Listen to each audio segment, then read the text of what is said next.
Hello and welcome back to Karma Stories. I'm Rob and I hope you are having a wonderful day today. Today we're jumping into the NuclearRevenge subreddit.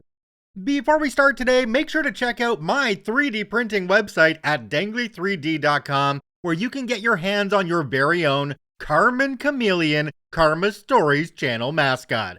Carmen would look wonderful sitting on your desk or your counter, silently judging all your life choices from a distance. Also, Carmen comes with cookies because who doesn't love cookies?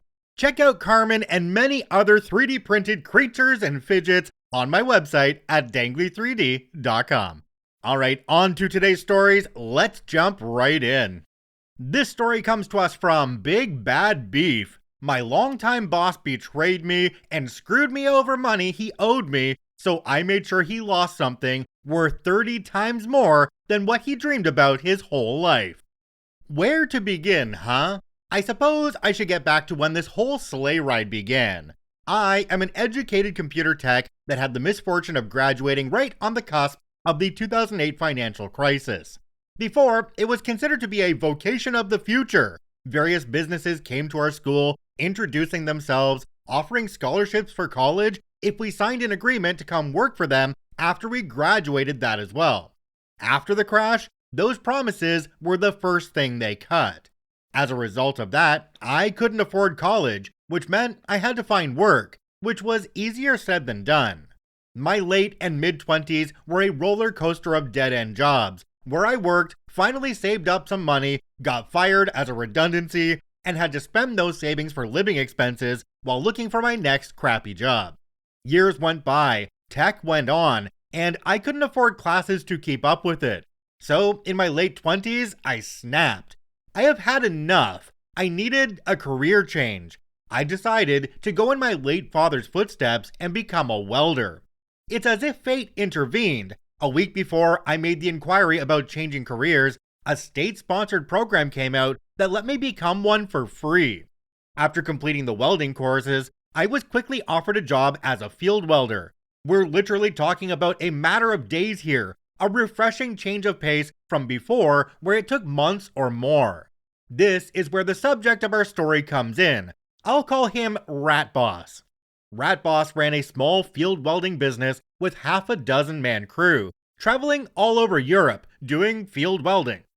He said he'd take me in, show me the ropes, teach me real welding, none of that schoolyard horse crap. And let me tell you, the first 6 years were amazing. Yes, there was hard work, dawn till dusk, 7 days a week, sometimes gone from home for over a month. But the travels, the adventure, and the camaraderie. We were complete strangers to each other in the start, but we became like brothers, sticking together through thick and thin. Thinking back on it, I miss those days, even if they are behind me. And Rat Boss was, back at the time, the kind of boss that puts all other bosses to shame. I remember that one time where he took out a loan with a large interest just so that he could pay us our wages because he had an emergency expense that drained his bank account 2 weeks before a customer was due payment. He'd rather go into debt to pay us on time rather than to ask us if we could hang in there a couple of weeks. But everything changed by year 7. At that time, most of the core crew had left, missing their families too much to keep doing it. So did Rat Boss. He set me up as a foreman while he found himself work back home, and he sent people he interviewed over my way as I needed them. It didn't start off so bad at first, several jobs done successfully, but the people that worked with me, it just wasn't the same. They were all short-term workers, there to make a quick buck, settle some debts, or gain some experience to find better paid work back home. But then the pandemic struck, and I had to sit it out. It wasn't a big deal for me since I was used to having cash reserves for rainy days from my teen years. But what came after is where things started to go seriously wrong. Nobody decent wanted to work abroad anymore, so the people that came to work with me were those that Rat Boss might have proverbially fished out of the sewers. Drunkards, thieves, addicts, destitutes, the kind with nothing to lose and no will to do a good job. It all went downhill rather quickly.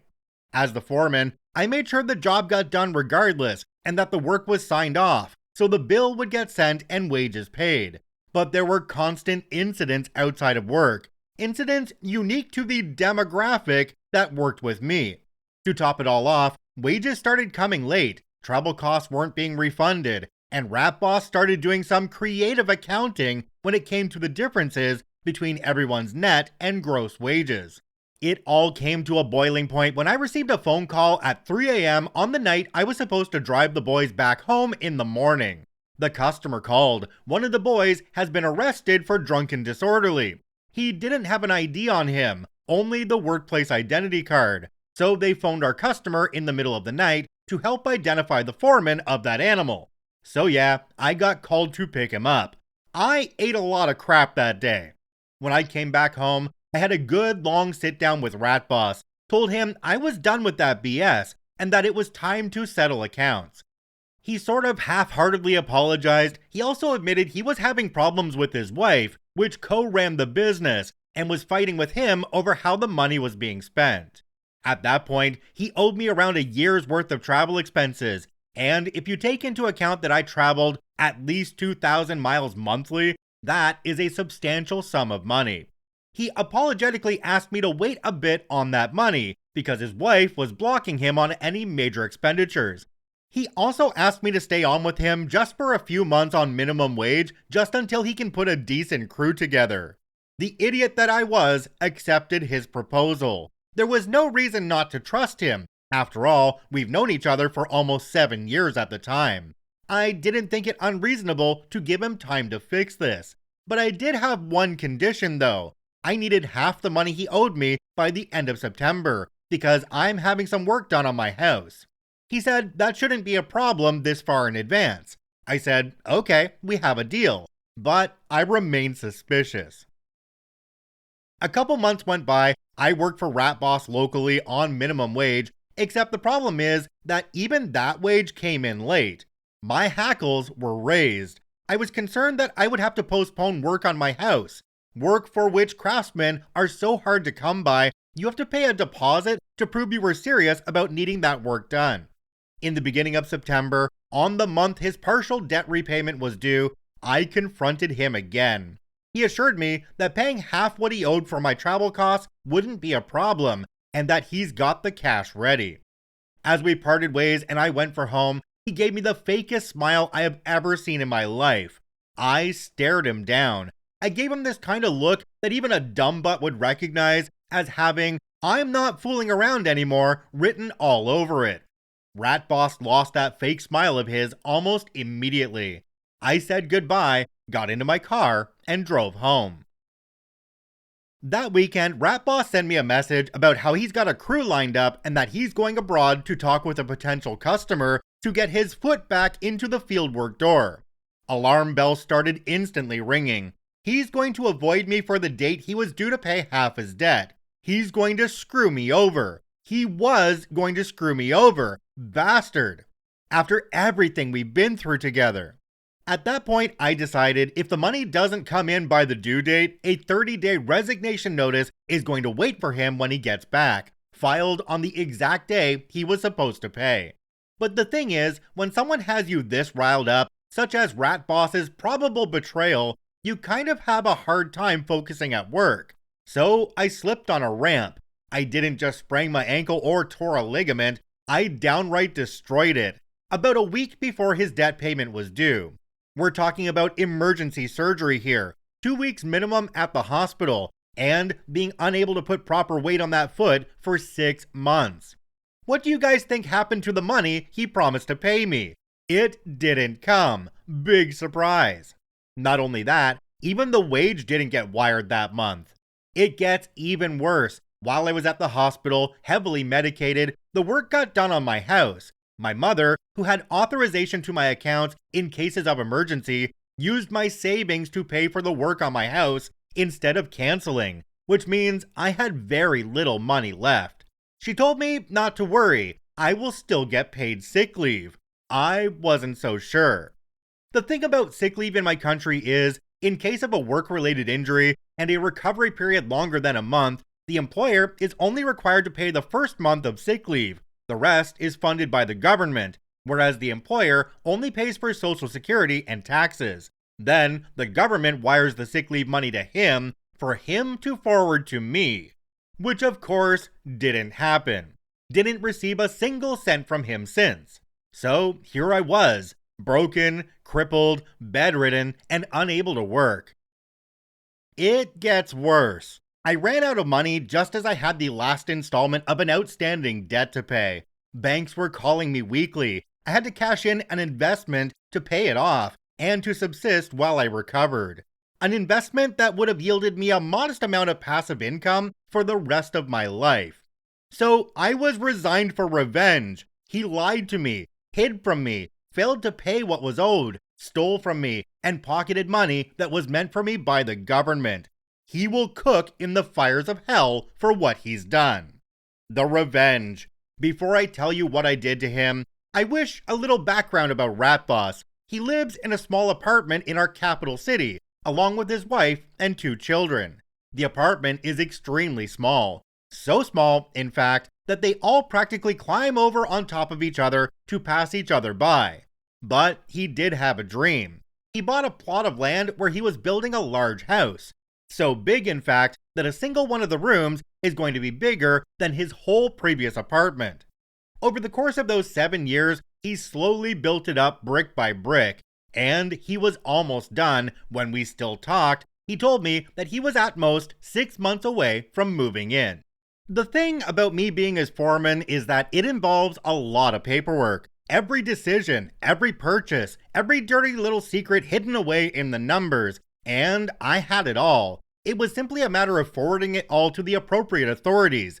And as soon as I was able to walk, well, I wouldn't really say walked, more like dragged my recovering foot behind the other one while under the influence of painkillers, I went out to turn him in to every government agency that had a shot of getting to him.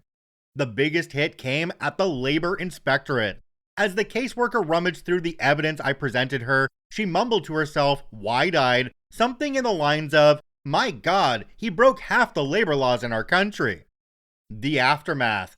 I live in what could be considered a second world country. Our government is slow and inefficient, but it does act when prompted. And when it did act on Rat Boss, his fall was like being hit in the face by the same meteor that killed the dinosaurs. His accounts were frozen. He was barred from traveling abroad. His business licenses were suspended, and he was required to dismiss all his current employees with severance, money which he didn't have. He filed for bankruptcy soon after. He was required to sell the house he dreamed about for his entire life to settle the fines. He is stuck now, like I was, even worse. He is trapped in that sardine can of his for an apartment, unable to work, unable to support his family, unable to pay the bills until the legal proceedings from the government finish for what he did to me. I was able to stay afloat, but for what I did to him, he is done, broken, reduced to utter destitution. He called me when the government's gavel hit his face. I will spare you the exact dialogue that took place because this post is long enough already, but to sum it up, he yelled over the phone, saying, "How could I do this to him?" and yelled curse words at me. In return, I called him out for lying to me about money after 7 years, leaving me to rot in a hospital penniless, and I called him a rat that betrayed his friend, and to never call me again, as we are now in a legal dispute, and he should forward all communication through the case officer of the Labor Inspectorate, and I hung up. I made a claim on his bankruptcy proceedings. By the time he paid all the fines, all I was able to claim from him was a single month's worth of sick leave. No travel costs, no nothing else. But it's okay, I can live with that, as long as he got 10 times over the grievance he inflicted on me. No eye for an eye, no tooth for a tooth, the whole face for an eye, the whole head for a tooth. I stand both literally and figuratively, but Rat Boss is deep in the dirt. Where he used to dream about his big house, now he dreams about how he will someday, maybe, just maybe, be able to crawl all the way up to rock bottom to start all over again. Jumping down to the comments on this one, we have one from a user called Tranquil Twilight 2750. It says, "Shame you didn't get all your owed money back. Hope you're doing better now at least. OP responded and said, I'm doing fine. Got a house, a car, and no debt. Does anybody else here find it a bit ironic that the government can fine somebody for not paying their wages to their employees, but then, in the end, the fines get paid to the government and the employees don't get paid out? So all that money, it's just a cash grab for the government. They don't seem to really care about the people who got screwed in the first place. I feel like it's going to take Rat Boss a long time to recover, but in the process of recovering, they're probably going to strike down more people in their way and take advantage of them just like they did with you. In my experience, people like this, they just don't learn. Alright, I think we're going to leave it at one story for this one. If you enjoyed this episode, make sure to hit that subscribe button on YouTube if you're on there and drop a like on the video. Or if you're listening on podcast, make sure to follow us on your favorite podcasting platform. I thank you for watching and listening. I hope you have a wonderful day, and we'll see you tomorrow.